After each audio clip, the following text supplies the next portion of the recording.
আজকে প্রায় অনেক দিন পরে বাবা দেশি মুরগির মাংস নিয়ে আসলো, আর আজকে আমি ডিসাইড করেছি যে আজকে চিকেনটা তো আমি নিজের হাতে রান্না করব। তাই ভাবলাম যে রেসিপিটা তাহলে তোমাদের সঙ্গেও শেয়ার করি। চিকেনটাকে ম্যারিনেট করার জন্য প্রথমেই তো আমি চিকেনটাকে ভালো করে ধুয়ে নিয়েছিলাম, আর তারপর এর মধ্যে অ্যাড করেছিলাম লবণ, গোলমরিচের গুঁড়ো আর হলুদ গুঁড়ো, আর অ্যাড করেছিলাম জিরে গুঁড়ো, ধনে গুঁড়ো, অল্প লাল লঙ্কার গুঁড়ো আর সর্ষের তেল।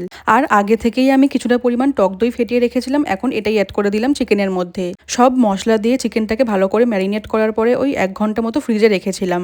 তারপর কড়াইতে সর্ষের তেল দিয়ে আলুগুলোকে প্রথমে লাল লাল করে ভেজে নিয়েছিলাম। তারপর ফোড়নের জন্য দিয়েছিলাম শুকনো লঙ্কা, তেজপাতা, গোটা গরম মশলা আর একটু গোটা জিরে। তারপর তেলের মধ্যে অ্যাড করেছিলাম কিছুটা কোচানো পেঁয়াজ, আর পেঁয়াজটাকে ভালো করে লাল লাল করে ভেজে নেওয়ার পরে এর মধ্যে অ্যাড করেছিলাম আদা রসুনের পেস্ট। এরপরে অ্যাড করেছিলাম এর মধ্যে কয়েকটা কাঁচা লঙ্কা, আর তারপরে ম্যারিনেট করা চিকেনটা এর মধ্যে দিয়ে দিয়েছিলাম।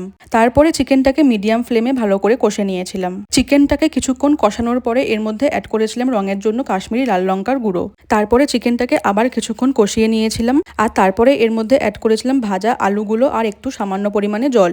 যেহেতু এটা দেশি চিকেন, তাই প্রেসার কুকারে দিয়ে রান্না না করলে এটা কিন্তু ভালো করে সেদ্ধ হবে না। তাই চিকেনটাকে ভালো করে কষিয়ে নেওয়ার পরে এর মধ্যে অ্যাড করেছিলাম একটু গরম জল।